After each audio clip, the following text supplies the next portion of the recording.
হরে কৃষ্ণ। প্রিয় ভক্তবৃন্দ, আপনারা দেখছেন পরলোক টিভি।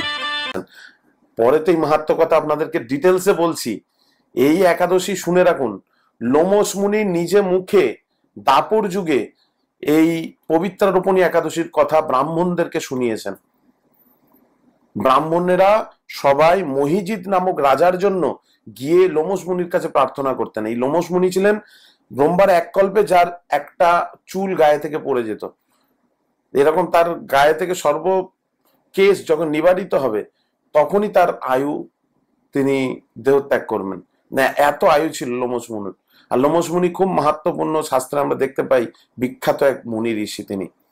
সেই লোমস মুনি নিজে উপদেশ করেছেন যে সুখ শান্তি অপুত্রক ব্যক্তির পুত্র লাভ করতে এই একমাত্র পবিত্র রোপণী একাদশী তাদের পালনীয়। শুধু তাই নয়, আপনাদেরকে শোনাবো এই শুক্লপক্ষের শ্রাবণ মাসের যে একাদশী সামনেই আসতে চলেছেন। তাড়াতাড়ি করে লিখে নিন তো দেখি। আপনাদের খাতা কলম থাকলে, নাহলে আপনাদের মোবাইলে অ্যালার্ম দিয়ে নিন যে সামনেই 5ই আগস্ট মঙ্গলবার দিন। ঠিক আছে, মনে থাকবে 5ই আগস্ট মঙ্গলবার। আর বাংলা মাসের 19শে শ্রাবণ, শ্রাবণ মাসের 19 তারিখ আর আগস্ট মাসের 5 তারিখ মঙ্গলবার দিন পড়েছে কিন্তু। ঠিক আছে, সকলে লিখে রাখুন। আর এর মাহাত্ম্য কথা তো আমি পরে বলছি। এর এক অপূরূপ অলিক মাহাত্ম্য রয়েছে, যেটা আপনাদেরকে শ্রবণ করাবো। শাস্ত্রে কৃষ্ণ স্বয়ং যুধিষ্ঠির মহারাজকে বলেছেন, সেই কথা আপনাদেরকে ডিটেলসে বর্ণনা করব। আর এই কথা শাস্ত্রে এমন ভাবে ভবিষ্যত্তর পুরাণে বর্ণনা হয়েছে, আপনাদেরকে সবটা শোনাবো ভবিষ্যত্তর পুরাণের কাহিনী। তার আগে আরো একটি আনন্দ সংবাদ আপনাদেরকে দিই। এই আনন্দ সংবাদ হচ্ছে এটাই, সামনেই এসে গেছে হচ্ছে ঝুলন যাত্রা মহোৎসব। আমার তো মন উৎফুল্লিত হয়ে উঠছে যে ঝুলন কবে আসবে। সাধারণত আমাদের এই কৃষ্ণের আবির্ভাব, রথযাত্রা, জন্মাষ্টমী কৃষ্ণের আবির্ভাব হয়েছে, গৌর পূর্ণিমা, এই যে সমস্ত তিথি, এগুলো হচ্ছে আমাদের ভক্তি প্রদায়নী তিথি। আর একাদশী তিথি তো ভক্তি প্রদানকারী তিথি, এক মহান তিথি। তো এই সমস্ত ব্রত পালন করলে ভগবান আমাদের প্রতি সন্তুষ্ট হন। আর বিশেষ করে এই কলি যুগে ভগবান বিভিন্ন ভাবে অবতীর্ণ হয়েছেন। যদিও ভগবত গীতাতে আমরা দেখেছি যে বিনাশায়ুচ দুষ্কৃতাম সম্ভবামি যুগে যুগে, ভগবান বলেছেন আমি অসুরদের বিনাশ করার জন্য যুগে যুগে আসি, তাই না? তবে ভগবান আসেন কখন? ভগবান আসেন ভক্তদের প্রীতি বিধান করার জন্য, ভক্তদেরকে আনন্দ দেওয়ার জন্য, অনুগ্রহ করার জন্য। শাস্ত্রে সেই কথা বলা হয়েছে। ভগবান শুধু শুধু অসুরদের মারতে আসেন না, জগৎকে সুন্দরভাবে সাজাতে আসেন না। সেই জন্য স্বয়ং ভগবানের আসার কোনো প্রয়োজন নেই। এই যে সামনে ঝুলন যাত্রা আসছে, তার জন্য আপনাদের বলছি এই ঝুলনের গুরুত্বটা কতটা আমরা জানি, যে ভগবান কত কৃপা করে জীবের প্রতি এই যে রথযাত্রা, ঝুলন যাত্রা, জন্মাষ্টমী, বলরাম জয়ন্তী, রাধা অষ্টমী, এই যে তিথিগুলো আমাদেরকে দিয়েছে, কিসের জন্য? শাস্ত্রে কি বলছে জানেন? ভগবান শুধু এই আবির্ভাব, তিরোভাব, এই সমস্ত মহান মহান অনুষ্ঠানগুলো দিয়েছে শুধু তার কৃতিত্ব লাভ করার জন্য নয়। শাস্ত্র বলছে কি শুনুন, শাস্ত্র বলছে যে একমাত্র শুধু আমি এই জগতে আবির্ভূত হই কেন জানো তোমরা? ভগবান বলছেন অনুগ্রহায় ভক্তানাং মনুষাং দেহমাশ্রিতা ভজতে তাদৃশী ক্রীড়া যা শ্রদ্ধা তৎপরো ভবেত। ভগবান তার ভক্তদের অনুগ্রহ বা কৃপা করার জন্য গোলক ধাম থেকে ভূলোকে এসে লীলারস আস্বাদন করেন। আর ভগবান এই দিব্যলীলায় আনন্দ মাধুরী শোভন করে ভক্তগণ ভগবানের প্রতি আত্মসমর্পণ করে অমৃত ভক্তি লাভ করেন। দশম অধ্যায়, দশম স্কন্ধ 33 অধ্যায় 36 নম্বর শ্লোক আপনারা পাবেন। ভগবান এই কথা শাস্ত্রের মাধ্যমে ব্যক্ত করছেন আমাদের কাছে। তাহলে বুঝতে পারছেন যে এই ঝুলন যাত্রা, রথযাত্রা, জন্মাষ্টমী কত গুরুত্বপূর্ণ। তাই ঝুলন যাত্রাও শুরু হচ্ছে কিন্তু এই পবিত্র দিন থেকে, একাদশীর থেকে। 5ই আগস্ট থেকে ঝুলন যাত্রা শুরু হবে। আর এই ঝুলন যাত্রা সাধারণত প্রত্যেকটা মন্দিরে পূর্ণিমা পর্যন্ত চলে। আর বৃন্দাবনের সে অপূর্ব মাধুর্য, বৃন্দাবন ধাম, সেখানে 13 দিন যাবত চলে। জগন্নাথ পুরীতে 7 দিন চলে এই ঝুলন যাত্রা। এক মহা সমারোহের সাথে সমস্ত গৌরী বৈষ্ণবরা এই ঝুলন যাত্রা উৎসব পালন করে। তার কারণ জানেন কি? আপনাদের একাদশীর মাহাত্ম্য তো শোনাবো, তার আগে ঝুলনের কথাটা একটু বলে দিই। দেখুন, আমাদের এই যে ঝুলছি না, হ্যাঁ, আমাদের ঝুলনটা কেমন চলছে আমাদের জীবনে? সুখ দুঃখ, সুখ দুঃখ, এইভাবে ঝুলছি না আমরা? আজকে সুখে আছি তো কালকে দুঃখে আছি, কালকে দুঃখে আছি তো কালকে সুখে আছি, মাঝে মাঝে একটু আনন্দ পেয়ে যাচ্ছি, এইভাবে ঝুলছি না আমরা? আর 84 লক্ষ জনিতে কিভাবে যে চক্রাকারে ঝুলছি, সেটা আপনি আমি ভালো করে শাস্ত্র পড়ে জানতে পেরেছি, বা সাধু মুখে হরিকথায় নিশ্চয়ই শুনেছি, তাই না? কিভাবে ঝুলছি। তবে শুনে রাখুন, এই ঝুলনের একটা অপরিসীম মাহাত্ম্য। এই যে 84 লক্ষ জনিরূপ যে ঝোলনা, সেই ঝোলনা থেকে আমরা মুক্ত হতে পারবো যদি এই ঝুলন যাত্রায় ভগবান শ্রী শ্রী রাধা মাধব, গোপাল, রাধারানী, সখীবৃন্দ তাদেরকে দর্শন করতে পারি।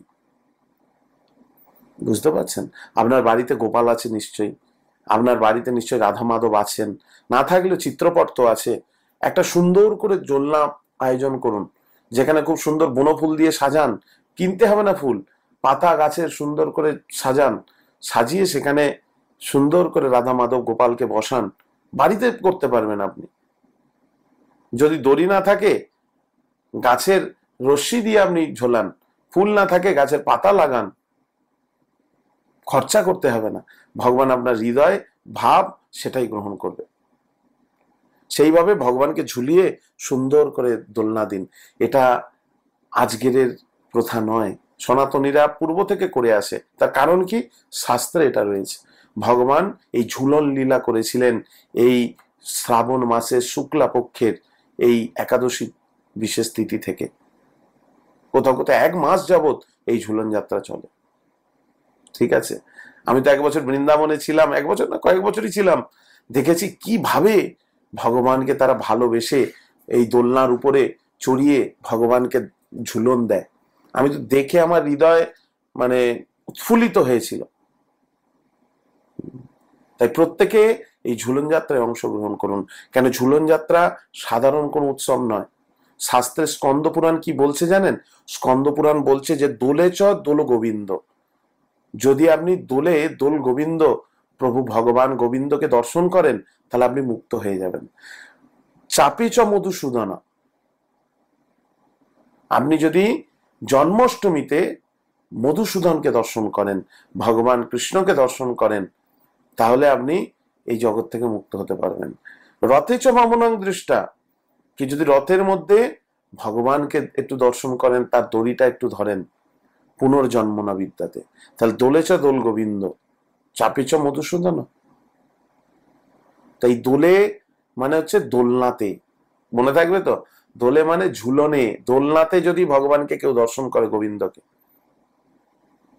এই দোলনাতে দড়ি ধরে ভগবানকে যদি একটু দোলনা দেয়, তারা পুনর্জন্ম না বিদ্যাতে। আর জন্মগ্রহণ করতে হবে না আপনাকে এই জগতে, আপনি এই জড় দুঃখ কষ্টময় জগৎ থেকে মুক্ত হতে পারবেন। ভাবতে পারছেন? এই হচ্ছে বিশেষ মাহাত্ম্য এই ঝুলন যাত্রায়। সকলে কিন্তু ঝুলন যাত্রায় অংশগ্রহণ করার চেষ্টা করবেন। বাড়িতে চেষ্টা করুন করার, আশেপাশে কোথাও যদি হয় করার করুন। আর না হলে আপনারা শ্রীরাম মায়াপুরে অনলাইনে আপনারা, বা পানিহাটিতে বা কলকাতাতে যেখানে যারা আছেন সর্বত্র নিকটবর্তী মন্দিরে চলে যান, গিয়ে দর্শন করুন। নাহলে অনলাইনে দেখুন, অনলাইন ইউটিউব ফেসবুকের মাধ্যমে। কেমন? ভগবানকে তো দর্শন করুন, মানুষের দড়িটা টানুন, সেটাও ফল পাবেন। ঠিক আছে? কেন? ভগবান কৃষ্ণ তিনি রাধারানীর সহিত এই ঝুলনে বিহার করে স্বয়ং তিনি আনন্দ উৎফুল্লিত হন, তিনি আনন্দ পান, ভক্তদেরকে আনন্দ প্রদান করেন, আনন্দে বিহার করান। এই হচ্ছে ঝুলন যাত্রার বিশেষ মাহাত্ম্য। তাই আপনাদের সকলকে বলবো ঝুলন যাত্রায় অংশগ্রহণ করুন। কেন? একাদশী থেকেই শুরু হচ্ছে ঝুলন যাত্রা, আর চলবে হচ্ছে 9 আগস্ট পর্যন্ত পূর্ণিমাতে। ঠিক আছে? আপনারা চাইলে আরো কয়েকদিন করতে পারেন, কোনো অসুবিধা নেই। সাধারণত ইস্কনে 9 আগস্ট পর্যন্ত চলবে। ঠিক আছে? তো এইভাবে আপনারা ঝুলন যাত্রা পালন করুন। আর একাদশী তিথি তো রয়েছে, তার সঙ্গে গুরুত্বপূর্ণ আপনারা চেষ্টা করবেন ওই দিনে একটু, একাদশীর দিন থেকে যেহেতু শুরু, একাদশীর কিছু প্রসাদ প্রসাদ বানিয়ে ভক্তদের দেওয়ার জন্য।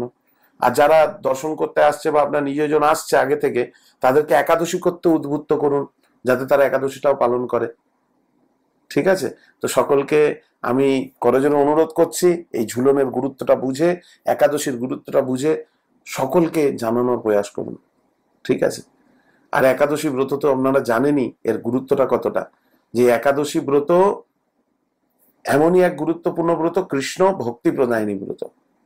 হ্যাঁ, এই একাদশী, পবিত্র রোপণী একাদশী, স্বয়ং আমরা শুনবো লোমশ মুনির মুখে যে পবিত্র রোপণী একাদশী কি ফল না দিতে সামর্থ্য রাখে, সর্বফল দিতে সামর্থ্য রাখে। জাগতিক ফল, আধ্যাত্মিক ফল, কি চান সবটাই দিতে সামর্থ্য রাখে এই ব্রতটি। ঠিক আছে? তো আসুন আমরা এই ব্রতর গুরুত্ব সম্বন্ধে শ্রবণ করি। কেমন? একাদশী ব্রত, একাদশী ব্রত শাস্ত্রে উল্লেখিত রয়েছে, স্কন্দ পুরাণ, পদ্ম পুরাণ, হ্যাঁ, এবং আমাদের যে বৈদিক শাস্ত্র, বেদের অনুগত শাস্ত্র, সেগুলিতে উল্লেখিত রয়েছে যে একাদশী ব্রত পালনীয় তো যথার্থভাবে সকলেরই কর্তব্য, তার সাথে দ্বাদশী তিথিও পালন করা। আর বলা হয়েছে এই একাদশী ব্রত পালনে না, হ্যাঁ, সর্ব পাপ বিনির্মুক্তম, সমস্ত পাপ থেকে সে মুক্ত হতে পারে যদি এই একাদশী ব্রত কেউ নিষ্ঠাপূর্বক, শ্রদ্ধাপূর্বক পালন করে। একাদশীর দিনে চেষ্টা করবেন আপনারা মিথ্যা কথা না বলতে, পর লোককে না ঠকাতে। ঠিক আছে? এরকম কিছু কিছু জিনিসগুলো আপনারা, যেগুলো আগেও বলেছি আমি, পালন করবেন। একাদশী ব্রততে একাদশীর প্রসাদ খান। একাদশীর আগের দিনে তাড়াতাড়ি ঘুমিয়ে পড়ুন, সকাল সকাল উঠে ভগবানকে একটু সেবা সুস্থতা করুন, মানে হচ্ছে ভালো করে তুলসী পাতা, ফুল ইত্যাদি ইত্যাদি এগুলো দিন, দেখবেন ভগবান আপনার প্রতি খুশি হবেন। আর ওই দিনে চেষ্টা করবেন একটু বেশি করে ভগবানের দিব্য নাম হরে কৃষ্ণ মহামন্ত্র জপ করতে, মালাতে, বুঝলেন? আর বিশেষ করে হচ্ছে আপনি ওই দিনে মন্দিরে যাবেন, মন্দিরে গিয়ে ভগবানকে দর্শন করুন, সাধুগুরু বৈষ্ণবদের সঙ্গ লাভ করার চেষ্টা করুন, যাতে করে ভগবান বৈষ্ণব হৃদয় সদা গোবিন্দ বিশ্রাম, বৈষ্ণব কহেন মম গোবিন্দ পরাণ। তো এই জন্য বৈষ্ণবের কথায় ভগবান সমস্ত কিছু মেনে নেন। তাই আমাদের অনেক সুখ দুঃখ, সেটা ভগবান যদি নাও শোনেন, ভক্তদের কাছে শোনালে সেটা ভগবান একসেপ্ট করেন, গ্রহণ করেন। ঠিক আছে? তাই ভক্ত সঙ্গে থাকা, তাদের কাছে বলা। ঠিক আছে? আর দ্বাদশী তিথিতে সময় মতো পালন করবেন। আমি সেই সময়গুলি লাস্টে জানিয়ে দিচ্ছি আপনাদেরকে, অবশ্যই লক্ষ্য রাখুন আমাদের ভিডিওটা। এখন আপনাদেরকে এই একাদশীর মাহাত্ম্য যা বলা হয়েছে ভবিষ্যত্তর পুরাণে, এবং বিশেষ করে হচ্ছে বৈদিক গ্রন্থ অনুগামী যে সমস্ত শাস্ত্র, সেখানে আপনাদের সেই কথাগুলি পড়ে পড়ে শোনাচ্ছি পবিত্র রোপণী একাদশী সম্বন্ধে। ভগবান কৃষ্ণ তো বলতে উৎসুক, আর যুধিষ্ঠির মহারাজ গিয়ে প্রশ্ন করছেন যে প্রভু, এই যে শ্রাবণ মাসে শুক্লা পক্ষের যে একাদশী আসছে, আপনি তো আগেও একাদশীর ব্রত সম্বন্ধে বলেছেন, কিন্তু এই পবিত্র রোপণী একাদশী নাম শুনেছি, শাস্ত্রে রয়েছে, সেই সম্বন্ধে আপনি বলবেন আমাকে, এর গুরুত্ব কি, এর মাহাত্ম্য কি? সঙ্গে সঙ্গে কৃষ্ণ বলছেন, হে যুধিষ্ঠির, এই পবিত্র হতে সকলকে সামর্থ্য রাখে এই ব্রত, সেই মাহাত্ম্য এক অপরিসীম তোমাকে বলতে চলেছি, তুমি মনোযোগ সহকারে শ্রবণ করো। তখন যুধিষ্ঠির মহারাজ বলছে, হ্যাঁ শ্রবণ তো করবোই। তখন কৃষ্ণ বলছে, মনোযোগ সহকারে করো, কিন্তু আপনাদেরকে বলছি মনোযোগ দিয়ে। কেন জানেন তো? ভগবান কৃষ্ণ বলছে, মনোযোগ সহকারে যদি শ্রবণ করে যুধিষ্ঠির, বাজপেয় যজ্ঞের ফল লাভ করতে পারবে। এই একাদশীর ব্রত এমনই। তার সঙ্গে সঙ্গে কৃষ্ণ বলতে শুরু করছেন প্রাচীন কালের এক কাহিনী, দাপর যুগের এক সত্য ঘটনা। দাপর যুগে একজন রাজা ছিলেন, দাপর যুগে একজন রাজা ছিলেন যার নাম ছিল মহিজিৎ। সেই মহিজিৎ রাতে এত বিখ্যাত ছিলেন, তিনি খুব সুন্দরভাবে রাজত্ব করতেন। কোনো মাত্র দুঃখ তার মনে ছিল না, বিন্দু মাত্র দুঃখের লেশ ছিল না। কিন্তু তার একটাই মাত্র দুঃখ ছিল, কি জানেন? অপুত্রক, তার কোনো পুত্র ছিল না। এই চিন্তায় সে শোকগ্রস্ত হতে লাগলেন যে আমার এই সাম্রাজ্য কে দেখবে, এই প্রজাদের কে পালন করবে, এই রাজ্যকে যথাযথভাবে পরিচালনা কে করবে, ইত্যাদি ইত্যাদি। সেই চিন্তা তাকে কুরে কুরে খেতে লাগলো। তো এইভাবে বহুদিন কেটে গেল, পুত্রের মুখ দর্শন হলো না, নিজেকে অত্যন্ত দুর্ভাগা বলে চিন্তাগ্রস্ত হলেন। প্রজাদের সামনেও গিয়ে নিজেকে মুখ দেখাতে পারতেন না। তিনি একদিন সবার সামনে গিয়ে বলতে লাগলেন, দেখো, আমি তো কোনো পাপ কাজ করিনি, তোমরা সকলে জানো। অন্যায়ভাবে আমি রাজকোষ বৃদ্ধি করিনি, ব্রাহ্মণ দেবতাদের সম্পদও কোনোদিন আমি গ্রহণ করিনি, প্রজাদের পুত্রের মতো পালন করেছি, ধর্ম অনুযায়ী আমি শাসন করেছি, তো সবকিছুই করেছি আমি, কাউকে কোনোদিন অসম্মান করিনি, সম্মান প্রদান করেছি। তারপরেও আমি কেন এই অপুত্রক ভাবে জীবনযাপন করছি? রাজার এই প্রকার কাতরোক্তি শ্রবণ করে কেউ আর থাকতে পারলেন না। তো তাদের সেই সবাই ব্রাহ্মণগণ ছিলেন, মুনিগণ, ঋষিগণ, সকলে বিচার করতে লাগলেন যে কি করা যায়। রাজার এই যে মনে কষ্ট, রাজা এই যে অপুত্রক, কিভাবে তাকে এখান থেকে মুক্ত করতে পারি আমরা, চিন্তাগ্রস্ত হলেন। তো এইভাবে চিন্তা করে তারা মুনিরগণ, ঋষিগণ, ব্রাহ্মণগণ তারা বনে গমন করলেন। বনে যেতে যেতে যেতে যেতে অনেক আশ্রম আদি দেখতে পেলেন। তো দেখতে দেখতে এক মুনির সন্ধান পেলেন, যে মুনি হচ্ছেন দীর্ঘায়ু, নিরোগ, নিরাহারে থাকেন, তপস্যায় থাকেন, সর্বশাস্ত্রজ্ঞ যিনি। কার কথা বলছি নিশ্চয়ই বুঝতে পেরেছেন। হ্যাঁ, যিনি ধর্মজ্ঞ ত্রিকালজ্ঞ বটে, হ্যাঁ, মহামুনি লোমশ। সেই মহামুনি লোমশ, তার বর্ণনা জানেন? ব্রহ্মার এক কল্প অতিবাহিত হলে মুনিবরের গায়ে থেকে একটা লোম খসে পড়ে। আর মহামুনি লোমশের আয়ু হচ্ছে কত জানেন? সব গায়ের লোম পড়ে যাবে, তবে সে মারা যাবে। এত দীর্ঘায়ু তার জীবন। তো তারা পরস্পর সেখানে গেলেন, গিয়ে মুনিবরকে সাক্ষাৎ করে প্রণাম করে সম্বোধন করে জানালেন সেই রাজামশাইয়ের কথা। তো ব্রাহ্মণেরা সবকিছু জানানোর পরে, যে রাজা মহিজিতের সন্তানহীনতায় তিনি দুঃখে দিন যাপন করছেন, তো মুনিবার আপনি কৃপা করে আমাদেরকে কিছু উপায় উদ্ভাবন করুন। তখন তাদের কথা শুনে সঙ্গে সঙ্গে ধ্যানমগ্ন হলেন। এইভাবে ধ্যানমগ্ন হলেন, হাতে জল নিয়ে ধ্যানমগ্ন হয়ে সঙ্গে সঙ্গে পূর্ব জন্মের বৃত্তান্ত রাজার বলতে লাগলেন সেই ঋষি ব্রাহ্মণদের সামনে। মানে সভা থেকে সেই ঋষি ব্রাহ্মণরা যারা গেছেন তাদের বলতে লাগলেন যে পূর্বে রাজা এক দরিদ্র বৈশ্য ছিলেন। একবার তিনি অন্যায়ভাবে এক অন্যায় কার্য করলেন। কি কার্য শুনবে তোমরা? না, তিনি ব্যবসা করার জন্য তিনি এক গ্রাম থেকে আর এক গ্রামে যাচ্ছিলেন।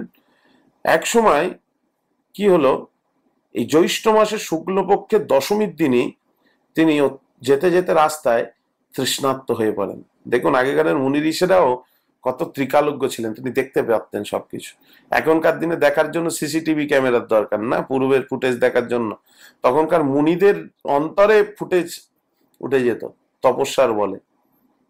দেখতে পেলেন, দেখতে পেয়ে তিনি সাথে সাথে জানাচ্ছেন, দেখতে পেলেন এবং সঙ্গে সঙ্গে সেখানে গেলেন কাছে জলাশয়ের, গিয়ে দেখছে সেখানে একটা গাভী এবং তার বাছুর জল পান করছে। তিনি পাশেই পান করে নিতে পারতেন, কিন্তু কি খারাপ কাজ করলো জানো? সেই গাভী আর সেই বাছুরটাকে জল পান করছিল যারা, তারা সেখান থেকে তাড়িয়ে দিল তাদেরকে। তাড়িয়ে দিয়ে তিনি সেখানে জল পান করতে লাগলেন। এই যে তার পাপ, পূর্বকর্ম পাপ সঞ্চিত হলো। আর সেই পূর্বকর্ম পাপের ফলে তিনি সেই পুত্র শোকে তিনি এই জন্মে কষ্ট পাচ্ছে। সঙ্গে সঙ্গে মুনিবররা শুনলেন, ঋষিরা শুনলেন, শুনে করজোরে সেই লোমশ মুনির চরণে পড়ে গেলেন। মুনিবর, আপনি কিছু উপায় উদ্ভাবন করুন, আপনি কিছু কৃপা করুন, যাতে যে পূর্ণ ব্রত পালন করার মাধ্যমে আজকে রাজার এই প্রারব্ধ পাপ দূর হয়ে যায়। আপনার অনুগ্রহই একমাত্র আমাদের সামর্থ্য। তখন মুনিবর বলছেন, দেখো, একটা উপায় আছে। কি উপায় জানো? তোমাদের বলছি তাহলে। কিন্তু শ্রাবণ মাসের শুক্লাপক্ষের পবিত্র রোপণী একাদশী ব্রত যদি কেউ করতে পারে, তার মহান এক ফল রয়েছে। তবে আমি রাজার জন্য উপদেশ করছি, সেই রাজা যদি এই ব্রতটা পালন করে যথাবিধি সহকারে, এবং আপনারা সকলে মিলে যথাবিধি সহকারে পালন করুন, আর সেই ফলাফল রাজাকে প্রদান করুন। সঙ্গে সঙ্গে মুনিবরের সেই কথা শুনে তারা প্রণাম করলেন, মুনিবরকে সম্বর্ধনা করলেন, করে সেখান থেকে গেলেন। গিয়ে রাজ্যে সবাই এই একাদশী ব্রত পালন করলেন, এই শ্রাবণ মাসের শুক্লাপক্ষের একাদশী, পবিত্রা রোপণী একাদশী। আর এই একাদশী পালন করলেন না, তার ফলাফল সব রাজাকে প্রদান করলেন সকলে। সঙ্গে সঙ্গে কি হলো জানেন, সেই পূর্ণ প্রভাবে রাজমহর্ষি গর্ভবতী হলেন এবং উপযুক্ত সময়ে এক বলিষ্ঠ সুসন্তান, সর্বাঙ্গ সুন্দর সন্তানের, পুত্র সন্তানের জন্ম দিলেন সেই রাজা। শাস্ত্রে বলা হচ্ছে, ভবিষ্যৎ পুরাণে এই মাহাত্ম্য বর্ণিত হয়েছে। এই ব্রত মাহাত্ম্য যিনি পাঠ এবং শ্রবণ করেন, ভালো করে শুনুন, আর পাঠ করলেই তো আরো ফল। পাঠ আর শ্রবণ, এই যে আমি পাঠ করছি আপনারা শুনছেন, তিনি সমস্ত পাপ থেকে মুক্ত হবেন এবং পুত্র সুখ ভোগ করে অবশেষে দিব্যধাম প্রাপ্ত হবেন। হরি বল। বুঝতে পারছেন? এতই মাহাত্ম্যপূর্ণ হচ্ছে এই ব্রতটা।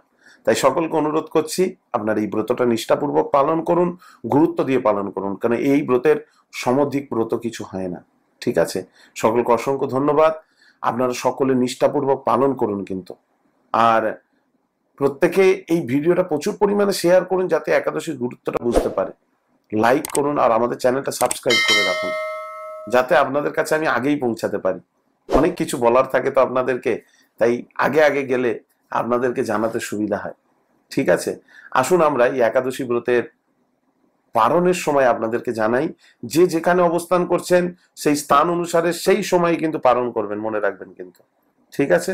তাহলে এই একাদশী পালন হচ্ছে কবে? 5ই আগস্ট কিন্তু, মনে থাকবে তো, মঙ্গলবার দিন। আর 19শে শ্রাবণ এই একাদশী পালন হচ্ছে।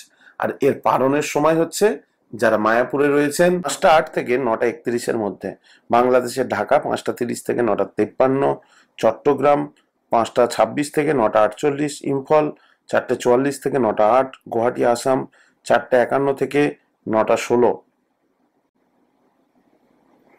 কলকাতা 5টা 10 থেকে 9টা 31, ভুবনেশ্বর 5টা 23 থেকে 9টা 42, পাটনা 5টা 18 থেকে 9টা 43, কাঠমান্ডু নেপাল 5টা 29 থেকে 9টা 56, চেন্নাই 5টা 55 থেকে 10টা 8, নাগপুর 5টা 49 থেকে 10টা 9, বৃন্দাবন 5টা 45 থেকে 10টা 11, নিউ দিল্লি 5টা 45 থেকে 10টা 13, হায়দ্রাবাদ 5টা 56 থেকে 10টা 13, ত্রিবান্দাম 6টা 16 থেকে 10টা 23, কলম্বো 6টা 4 থেকে 10টা 12, ব্যাঙ্গালোর 6টা 6 থেকে 10টা 18, মুম্বাই 6টা 17 থেকে 10টা 35, আহমেদাবাদ 6টা 12 থেকে 10টা 34, উধমপুর কাশ্মীর 5টা 46 থেকে 10টা 18, মালয়েশিয়া 7টা 12 থেকে 11টা 17, সৌদি আরব 5টা 24 থেকে 9টা 47, দোহা 5টা 3 থেকে 9টা 28, বাহরাইন 5টা 6 থেকে 9টা 31, দুবাই 5টা 49 থেকে 10টা 13, পাকিস্তান 5টা 23 থেকে 9টা 57, ওমান